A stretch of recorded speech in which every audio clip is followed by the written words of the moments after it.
let's talk about Evac. That's cool guy tactical slang for casualty evacuation. Evac. Somebody is hurt, injured. Maybe yourself. You need to get said person from where they are to where they need to go. Casualty evacuation. That's what we're going to talk about today on Alpha Male Podcast. The podcast where we talk about what it means to be a man the right way, with Almighty God at the center, Judeo-Christian values. After all, we are made in the very image and likeness of God.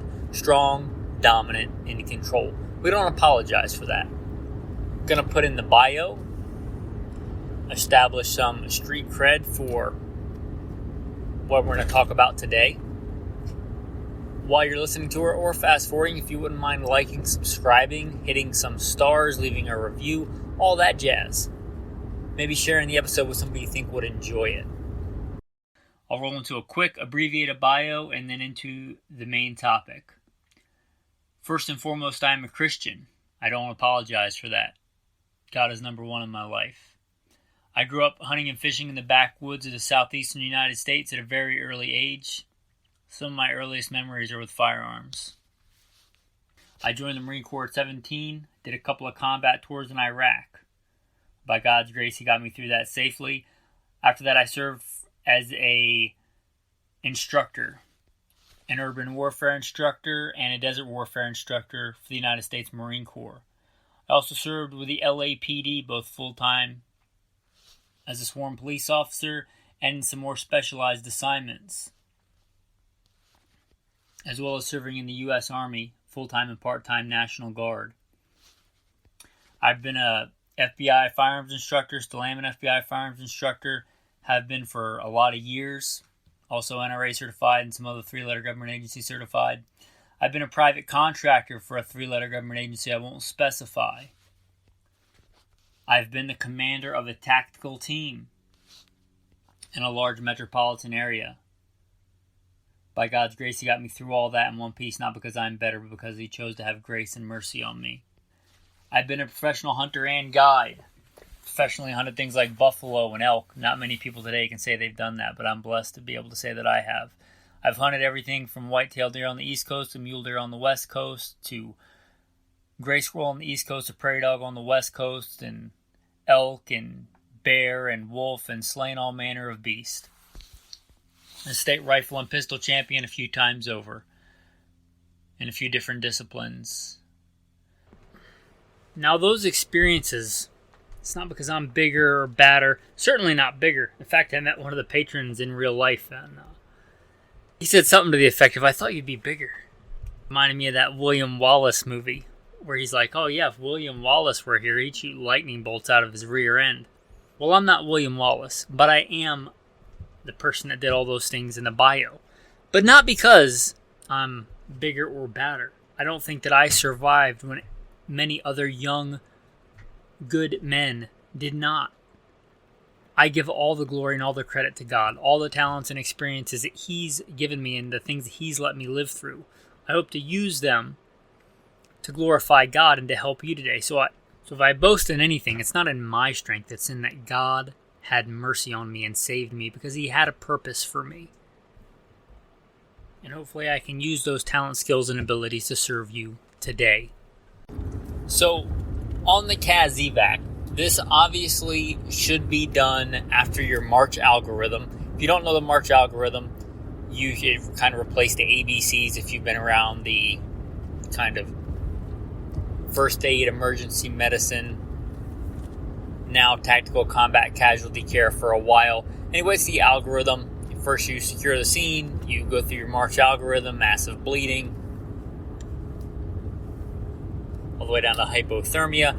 Anyway, that's a separate episode. I already recorded an episode on the March algorithm quite a while ago. I'm sure you can find it if you're savvy. But this is after that. Like, you've stopped the massive bleeding. You've done whatever you need to do to get this person fairly stable. You've maybe assessed and made sure there's no C-spine injuries. You're not going to permanently make them quadriplegic if you move them.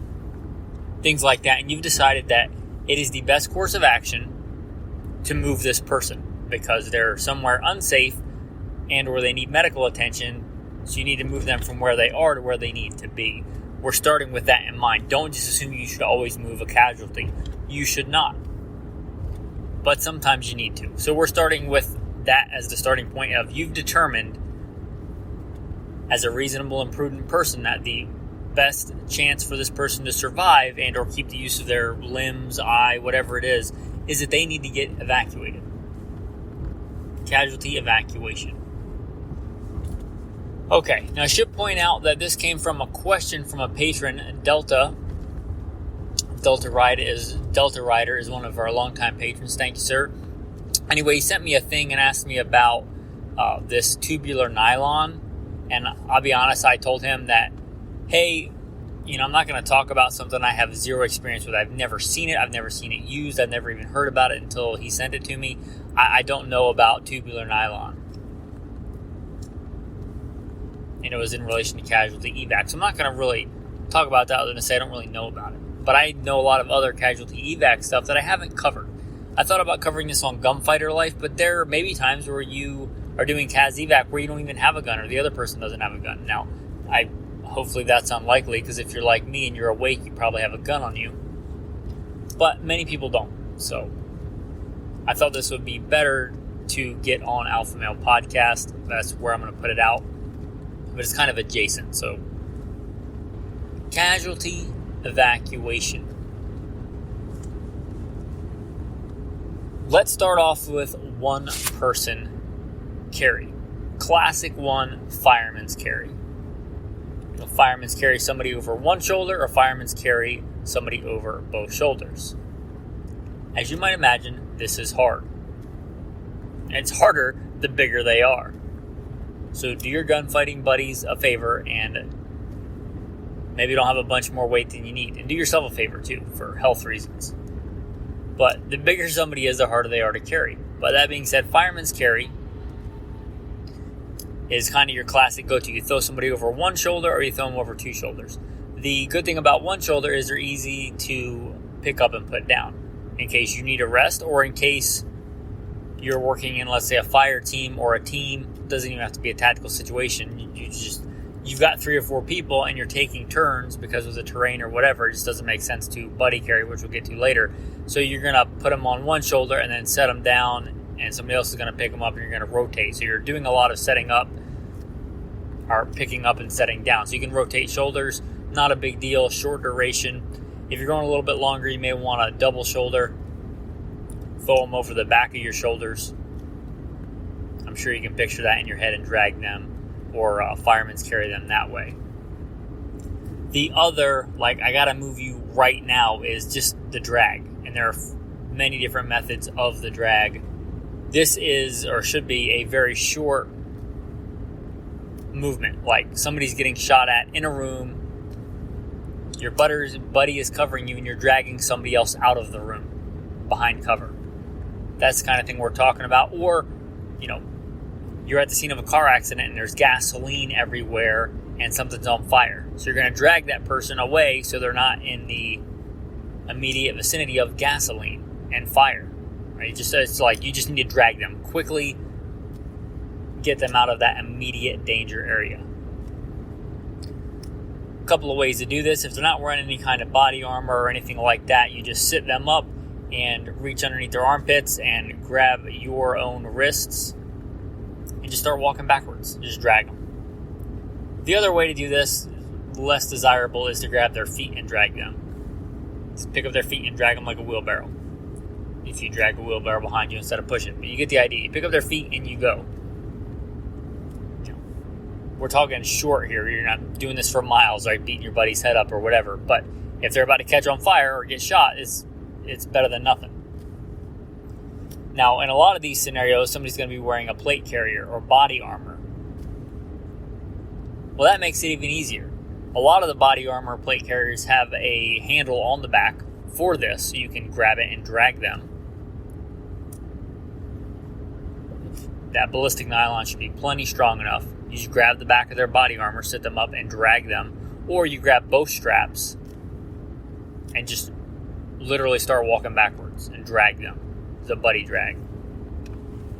Those are pretty standard techniques with really no additional equipment for a non-ambulatory, meaning they can't walk person with one person assisting. Now let's get into, you have multiple people. You got two guys. One guy grabs under the arms. The other guy grabs around the knees. The knees kind of bend a little bit. That guy's walking forward. The other guy's walking forward. You got a team carry on the one person with no equipment. A little bit easier again if they're wearing a plate carrier or something. You can grab the straps on the plate carrier for the guy in the back. But you get the idea. Just moving somebody with two people. Now you got three people. Now you may want to decide if you're going to have all three people carrying or you're going to have one person taking a break, depending on the amount of time and distance you're going to have to cover. You might want one person just taking a break and the other two people carrying so everybody gets a break. But if not, if you want three people on the casualty, still have that one guy in between the legs grabbing under the thighs, and you have one guy on each arm. And you probably want to rotate out and rotate positions because your one side is going to get tired a lot faster than the other. And pretty obviously, if you have four guys carrying, you got one on each leg and one on each arm. Not rocket science. Again, you want to set the casualty down every once in a while and switch, rotate, because you're going to get a lot of fatigue on one side. It'll be very uneven. So you generally set the person down after a while. As you can imagine, this is hard work and it is not. It's not great, but you're talking about saving somebody's life. So you got to do this for any kind of distance. It's miserable, but just remember, if it's miserable you carrying them, at least you're not the one shot or dying. So keep it in perspective, but it's helpful to set the person down and rotate positions every once in a while.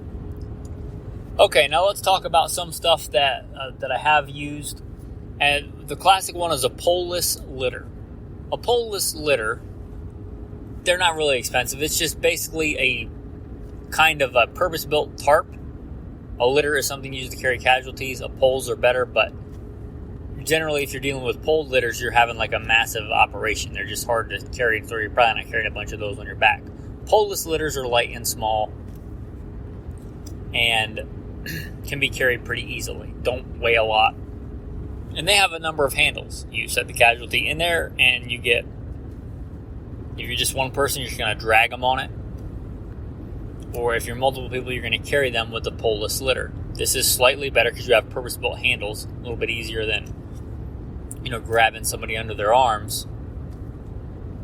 It's a little bit better. And if you get a lot of people on there, it's even not that bad. You're still going to want to set them down and rotate. But, if you got, 6 guys, it's a lot easier with a poleless litter. But they've got a bunch of handles on each side, and as the saying goes, many hands make light work, but that's a poleless litter. You might want to look into those if this is something you think you might have to deal with. The kind of impromptu version of this is something probably everybody in this kind of community probably has anyway, and that's the military-issued poncho. Not as good as a poleless litter, but it can be pretty good, right? You can use a poncho to carry somebody, especially if you can quickly get poles. It's got grommets on there, right? It's got circles on there. It's even got snaps. So you can snap it together, put a pole inside, maybe wrap it once or twice around the pole, like wrap the pole in, and set the casualty in there. But the poncho absolutely can double as a litter, and a poled litter at that. If you can get some quick, hasty poles, if you're going to be carrying the casualty long distance, right, a poncho. And again, that's probably something you have anyway, right? I have a pretty minimalist bug out bag, and a poncho is one of the items in there. I use it to sleep under, I use it for shelter, use it obviously to stay dry, use it for camouflage, but a good military issue poncho is a great piece of kit, and it's good for this too. So military poncho absolutely can be made into a litter. And the poncho is just a piece of kit you probably are going to have if you're in this community, but you can obviously do that with a regular tarp. You're just going to have to lash it together, use the grommets, roll it up. Poncho is a little bit easier, but you can do it with a tarp as well. Any, Home Depot, Walmart tarp. It will work for this. The other thing that you can actually do if you're wearing, and it will work with other clothes too, but especially like your classic military camis, BDUs, whatever you want to call them, whether you're the new multicam or the old school woodland like we were first issued when I joined the Marine Corps, you take the top, you cut the sleeves off, and you run poles through it. Ta-da, you have a litter. If you want to get crazy, you can take two, take the one off the Casualty, take the one off of you, or one off of somebody else. In this kind of scenario, sadly, there may be people just laying around to, read between the lines. You take the BDU top, you cut the sleeves off, you take two of them, and you run the poles through both of them. So it goes through where the sleeve would be because you cut the sleeve off, and runs down the center of the top. They're pretty strong, all buttoned up. You can absolutely use those to make a poled litter. You get two hasty poles. You set the Casualty inside there. That's going to be way easier to carry with two people or more, but especially two people with a poled hasty litter with the BDU top. And as long as your garment's strong enough, it doesn't have to be a BDU top, right? You could do the same thing as long as it's a fairly similar garment and it will hold up. Like a flannel shirt, right? A hoodie, you just cut the sleeves off of it, run the poles underneath it. You get the idea. You can absolutely make a litter like that. Now, going way back to the older episodes of Alpha Male Podcast, like the manly skills episode, what I would call one of the classic quintessential. One of the ones on there, knot tying. Once you get your basic knots down, your bowline, your square knot, your hitch, your highwayman's hitch, like what I would call like a core battery of knots. You want to get a little bit fancy, there are some knots that are really useful for this. If you got rope, you got 550 cord or whatever, a simple one is a fireman's chair. It's crazy fast to tie once you know what you're doing. You can make a simple fireman's chair and you can use this. You'll have to look it up, but you can also use it to make handcuffs pretty quickly and hastily, another good use for this knot. But you can make it so that the loops change size. You can make it so the loops are stationary and keep them there when you get them where you want them. But this fireman's chair knot, you can use it for the drag like we talked about, where you can throw it under somebody's armpits and drag them, but now you're holding a piece of rope, which just makes it a little bit easier. Or you can make it the actual chair if you have to lower somebody down. Or a variation of this that would work equally as well, a Swiss seat. If you know how to make like a Swiss seat, you can make a Swiss seat, and if you have to like lower a Casualty down off a mountain, off a side of a cliff, off something like that, you can use this for that as well. Also, if you know how to make a hasty rappel harness, now these don't work as good as an actual rappel harness, like an actual harness with carabiners and stuff, but you absolutely can make a serviceable rappelling harness or climbing harness out of a piece of rope. You can also do this to move a Casualty. So if you know, and this is more advanced knot stuff, but if you know your knots and you know how to make a climbing harness or rappelling harness, a Swiss seat, you can absolutely use these to transport casualties when applicable. And there's probably plenty of hasty stuff that people have done over the years that I haven't mentioned because I just haven't been exposed to it or haven't had the need to think about it, but use what you got. Right? Maybe your poles are engineer stakes, maybe they're fence posts, maybe they're sapling loblolly pines, right? Out of whatever you got in your area. So let's transition to ambulatory. Let's talk about what if the person can walk, at least to some degree. That's ambulatory, means they can walk, right? Well, that's going to depend on the injury.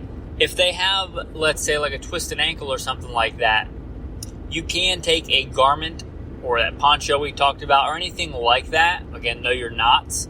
But you can roll that up into like a roll and roll it underneath the arch of the foot and roll it up kind of like a horseshoe and tie it around the leg to add some stability. If they have like a twisted ankle, a hurt ankle, you can do that.